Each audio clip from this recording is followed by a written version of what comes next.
It was 55 years ago Nelson Carvery's father became the last resident to leave the historic black community of Africville. Aaron Pa Carvery was one of about 400 people from 80 families whose community was destroyed by the city of Halifax. Nelson Carvery is now 82 and still fighting for compensation. I would like to see the community give it back to us, all the land that's not being used, give it back to the people of Africville.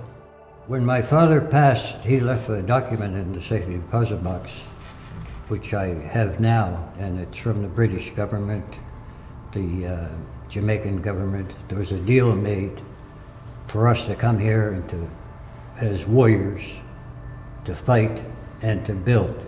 We rebuilt the Citadel.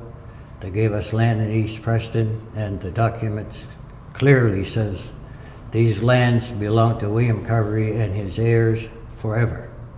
That's a long time, and I don't think it's come yet. I think we have a legal right to our lands. This is where I grew up, and we were taught a lot from our elders. Respect people and get along with people. And also there's a lot of people in Nova Scotia that recognize what the city did to us here, what they took away from us and gave us nothing. An original court action in 1996 led to a settlement in 2010, but Carvery didn't think people were properly compensated, and his lawyer argued before Nova Scotia Supreme Court in January that others should be allowed to join the action. Well, I would like to see money for starters, and maybe a piece of property to put a house on. The city argued the province amended the law, giving it permission to acquire the Africville land, which allowed for the development of the McKay Bridge. Carvery's lawyer is arguing Halifax did not follow the correct procedure by failing to issue notices in the newspaper that the land was being expropriated. This group came together for African Heritage Month to let people know what happened caused generations of pain. We grew up pretty poor.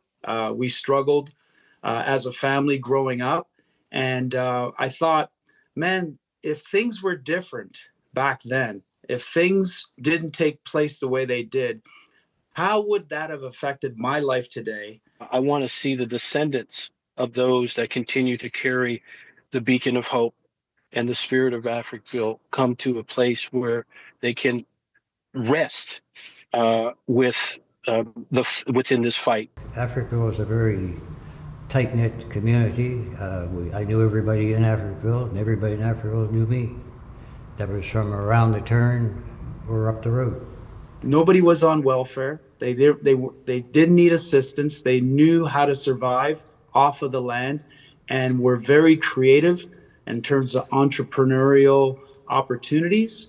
And there was a community that learned to take care of each other, and everybody got along.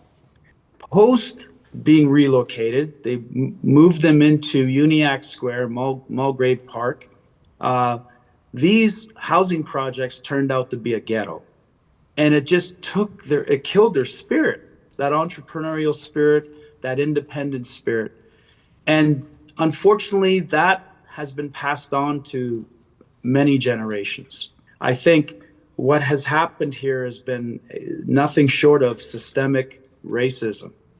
And unfortunately, it does still continue today.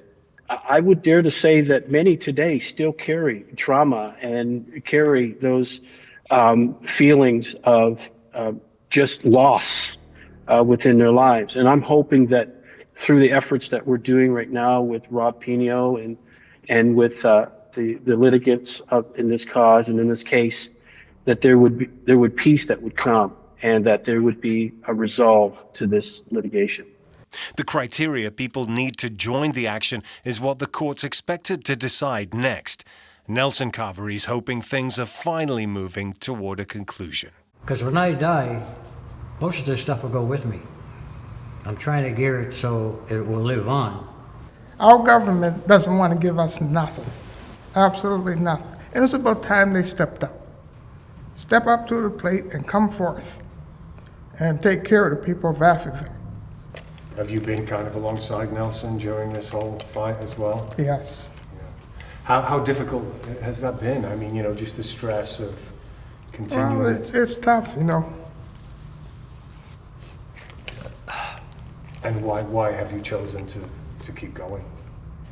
Well, I'm just tough. Yeah. You have to stand up on your feet. Born tough. It's obviously still difficult for you to talk about. Oh, yeah. Why is it such an emotional thing for you? Just memories,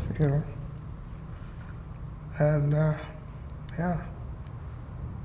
Fight for, look at all the people that's gone, Yeah. Like, they can't speak for themselves now, right? So, Africville has left a legacy on many people. And I don't want anybody to forget this legacy. We need to see reparations, as Wayne was just saying. We need to see reconciliation. We need to see repair.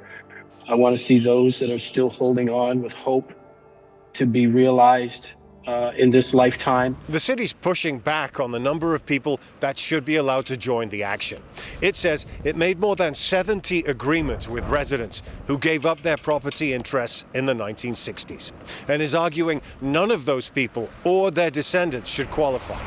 A ruling on that is expected from the judge in the next few months. Gareth, Hampshire, CBC News, Halifax.